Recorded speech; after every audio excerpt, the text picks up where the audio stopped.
الحمد لله رب العالمين وأشهد أن لا إله إلا الله وحده لا شريك له وأشهد أن محمدا عبده ورسوله أما بعد.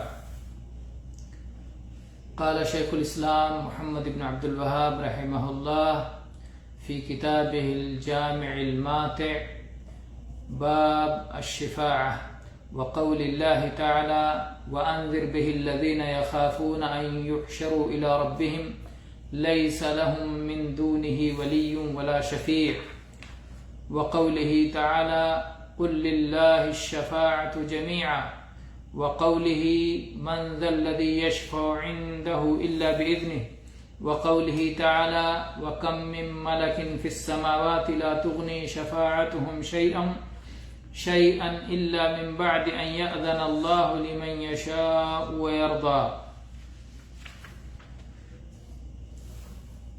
برادران گرامی قدر، آج ہم کتاب التوحید سے باب الشفاعہ پڑھیں گے انشاءاللہ.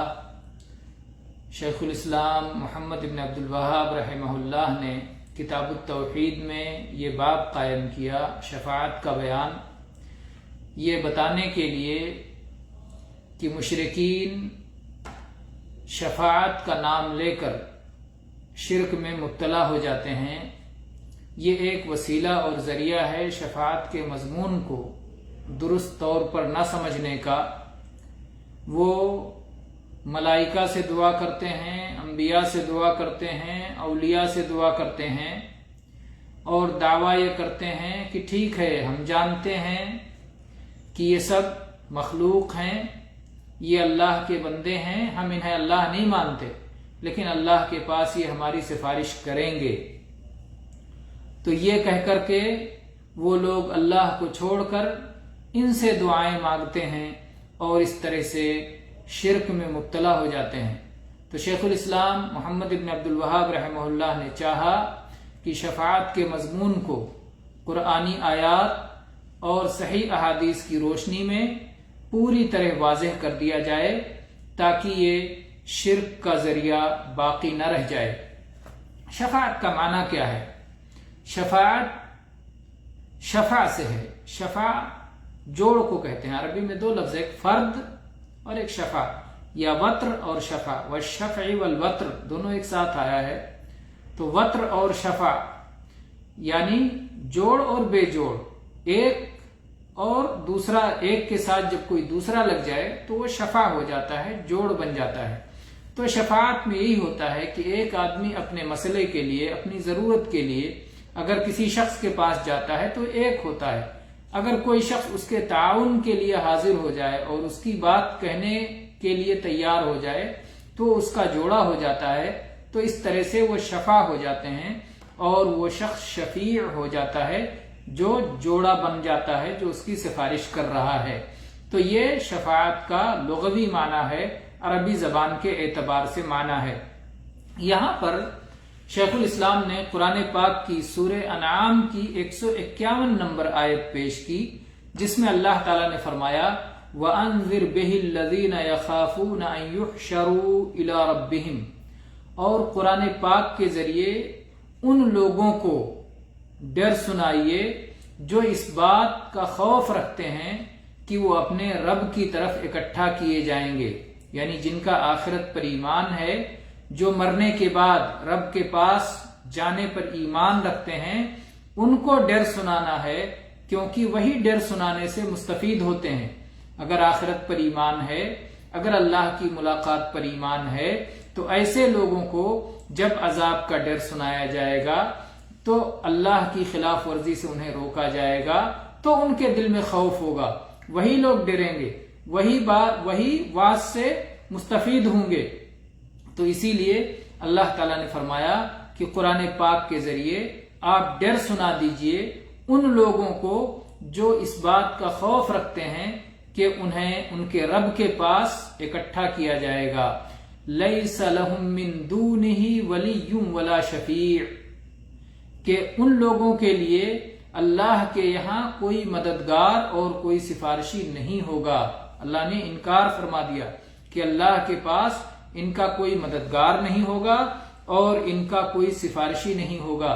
یعنی جب قیامت کے دن اللہ کے سامنے حاضر ہوں گے اور اللہ کے سامنے کھڑے ہوں گے، وہ سمجھیں کہ کوئی شخص واسطہ بن کر اللہ کا کوئی قریبی وہاں ان کا سفارشی بن جائے گا، کھڑا ہو جائے گا اللہ کی اجازت کے بغیر. یہ اللہ کے ساتھ شرک میں مبتلا رہیں اور اس کے باوجود کوئی وہاں اللہ کی مرضی کے خلاف کھڑے ہو کر کے ان کی سفارش کر سکے تو ایسا نہیں ہو سکتا ہے.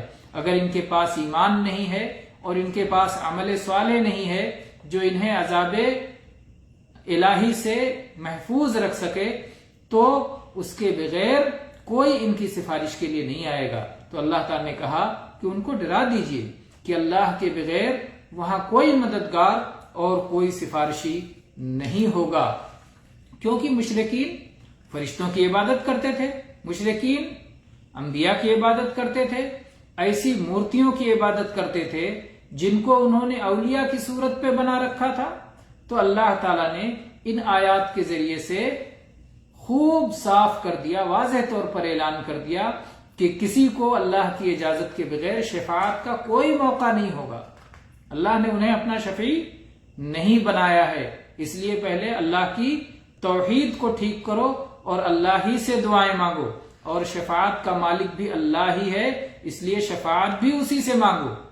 جیسا کہ سورہ زمر کی آیت نمبر 44 میں اللہ تعالیٰ نے فرمایا قُلْ لِلَّهِ الشَّفَاعَةُ جَمِيعًا، اے اللہ کے نبی فرما دیجئے کہ ہر طرح کی شفاعت کا مالک اللہ ہے. لِلَّهِ الشَّفَاعَةُ جَمِيعًا، ہر طرح کی شفاعت کا مالک اللہ ہے.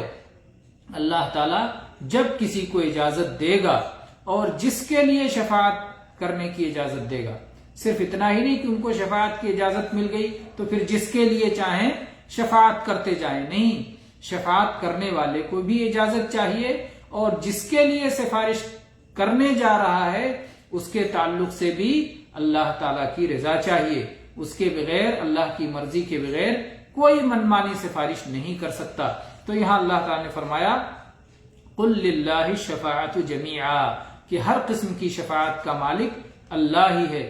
جو لوگ مخلوق سے، انبیاء سے یا اولیاء سے یا فرشتوں سے شفاعت طلب کر رہے ہیں تو ان کی تردید کی گئی ہے اس آیت میں، اور یہ کہا گیا ہے کہ اللہ تعالیٰ ہی شفاعت کا مالک ہے. اس لیے ہر طرح کی شفاعت کا طلبگار اللہ ہی سے ہونا چاہیے، اور اللہ کی عظمت و کبریائی کا بیان ہے. اسی طرح سے سورہ بقرہ کی آیت نمبر 255 جو آیت الکرسی ہے، اس میں اللہ تعالیٰ نے فرمایا من ذا الذی یشفع عندہ الا باذنہ، کون ہے جو اللہ کے پاس سفارش کر سکتا ہے مگر اللہ کی اجازت کے بعد. اللہ کی اجازت کے بغیر اللہ سے کوئی سفارش نہیں کر سکتا. تو جب اللہ کی اجازت کے بعد ہی سفارش ہوگی تو جو اللہ کا دشمن ہوگا، جو اللہ کے ساتھ شرک کرنے والا ہوگا، جو اللہ کے ساتھ کفر کرنے والا ہوگا، اس کی شفاعت وہ کیسے کر سکیں گے، اور اللہ تعالیٰ ان کو شفاعت کی اجازت کیسے دے گا؟ تو اللہ تعالیٰ ہی سے شفاعت مانگنا چاہیے کہ یا اللہ کسی کو تو اپنا شفیع بنا دے، ہمارے لیے کسی کو سفارشی بنا دے. تو جب اللہ تعالیٰ معاف کرنا چاہے گا تو کسی کو ہمارا سفارشی بنا دے گا. اسی طرح سے سورہ نجم کی آیت نمبر 26 ہے، اس میں اللہ تعالیٰ نے فرمایا وَكَمْ مِن مَلَكٍ فِي السَّمَاوَاتِ لَا تُغْنِي شَفَاعَتُهُمْ شَيْئًا إِلَّا مِن بَعْدِ أَن يَأْذَنَ اللَّهُ لِمَن يَشَاءُ وَيَرْضَىٰ. وَكَمْ مِن مَلَكٍ فِي السَّمَاوَاتِ، آسمانوں میں کتنے ہی فرشتے ہیں، یعنی فرشتوں کی ایک بہت بڑی تعداد ہے آسمانوں میں، اور بہت زیادہ فرشتے ہیں، لیکن ان کی سفارش بھی کچھ بھی کام نہیں آ سکتی. وہ آسمانوں میں ہیں، وہ اللہ کے قریب ہیں، وہ اللہ کے نیک بندے ہیں، وہ نافرمانی کرنا جانتے ہی نہیں، وہ مطیع و فرما بردار ہیں. اس کے باوجود لا تغنی شفاعتهم شیئا، ان کی شفاعت کام نہیں آ سکتی ہے کچھ بھی. ہاں الا من بعد ان یأذن اللہ، مگر جب اللہ تعالیٰ اذن فرما دے، مگر جب اللہ تعالیٰ اجازت دے دے. اور اللہ تعالیٰ اجازت کس کے لیے دیتا ہے؟ لمن یشاء ویرضی، اللہ تعالیٰ جس کے بارے میں چاہے گا اور اللہ تعالیٰ جس سے راضی ہوگا. اور موحدین کے علاوہ مشرکین سے اللہ تعالیٰ راضی نہیں ہوگا اور مشرکین کے لیے شفاعت کی اجازت نہیں دے گا۔ تو جو لوگ اللہ کو چھوڑ کر دوسروں سے دعائیں مانگتے ہیں، چاہے وہ ملائکہ ہوں، چاہے وہ انبیاء ہوں، چاہے وہ اولیاء ہوں، کوئی بھی ہوں، تو وہ اس غلط فہمی میں نہ پڑے رہیں کہ کوئی اللہ کی اجازت کے بغیر ان کی شفاعت کر سکے گا۔ تو وہ لوگ جو مخلوق کی قربت حاصل کرنا چاہتے ہیں، مخلوق سے دعائیں مانگنا چاہتے ہیں، مخلوق سے شفاعت مانگنا چاہتے ہیں کہ اے فلاں اور اے فلاں اللہ کے پاس ہماری سفارش کر دینا، یہ شرک میں مبتلا ہیں، اور ان کو یہ بات معلوم ہو جانی چاہیے کہ اللہ کی اجازت کے بغیر اللہ کے پاس کوئی اپنی مرضی سے شفاعت نہیں کر سکتا۔ شفاعت کا مالک اللہ ہے، پورے کا پورا مالک ہے، اس کی ملکیت میں اس نے ذرہ برابر کسی کو شریک نہیں کیا ہے، اور کوئی بھی شفاعت دو شرطوں کے بغیر نہیں ہو سکتی ہے۔ پہلی شرط یہ ہے کہ سفارش کرنے والے کو، شفاعت کرنے والے کو اللہ تعالی کی طرف سے اجازت حاصل ہو، اور دوسرے جس شخص کے لیے وہ شفاعت کرنا چاہتا ہے اس سے اللہ تعالی راضی ہو، اللہ چاہتا ہو کہ اس کی سفارش کی جائے، تو ظاہر بات ہے کہ وہ اہل توحید اور اہل اخلاص ہی ہوں گے، مشرکین نہیں ہوں گے، مشرکین کی سفارش نہیں کی جا سکتی ہے۔ شفاعت کے بعد مسئلہ سمجھنے کے لیے ایک مثال سے بات کو سمجھ لیں اور اسی پر بات ختم کر دیتے ہیں۔ شفاعت کے مسئلے میں دنیاوی شفاعتوں کو آپ سامنے رکھ کر کے سمجھتے ہیں کہ اللہ تعالیٰ کے پاس بھی ایسا ہی ہوگا، نہیں۔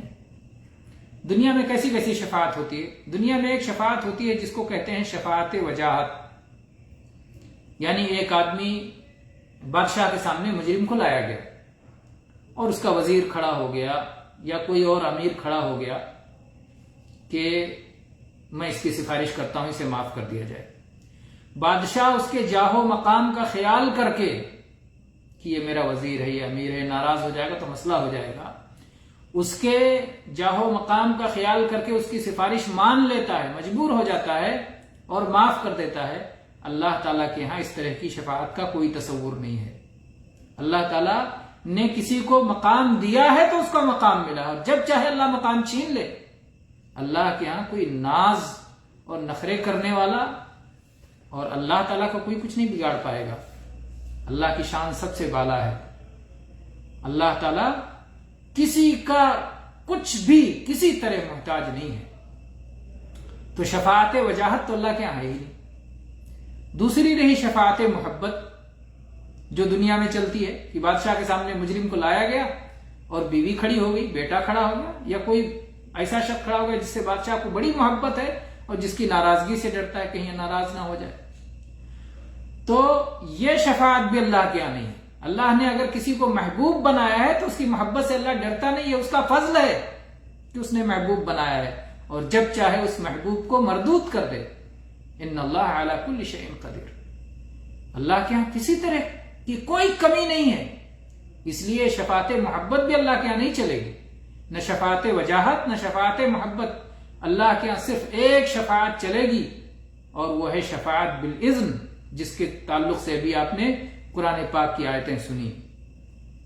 اس کی مثال دنیا میں اس طرح آپ سمجھ سکتے ہیں کہ بادشاہ کے سامنے مجرم کو لایا گیا، لیکن بادشاہ چاہتا ہے کہ اسے معاف کر دیا جائے، کیونکہ وہ بادشاہ کو ہی بادشاہ بنانا چاہتا ہے۔ بادشاہ کو چھوڑ کر وہ کسی اور طرف نہیں دیکھتا۔ یہ ہے توحید کہ بندہ ایک اللہ سے ہٹ کر اپنی عبادت رتی برابر بھی عبادت کسی اور کو نہیں دیتا، موحد ہے، مخلص ہے اللہ کے لیے۔ لیکن ہو گیا کوئی گناہ کبیرہ ہی صحیح، لیکن توحید کے معاملے میں نہیں، شرک نہیں ہے اس کے یہاں، تو بادشاہ کے سامنے باغی کو نہیں لایا گیا جو کسی اور کو بادشاہ بنانا چاہتا ہے۔ بادشاہ اسے معاف کرنا چاہتا ہے، تو بادشاہ کسی وزیر کو، کسی امیر کو اشارہ کر دیتا ہے کہ اس کی سفارش کر دو،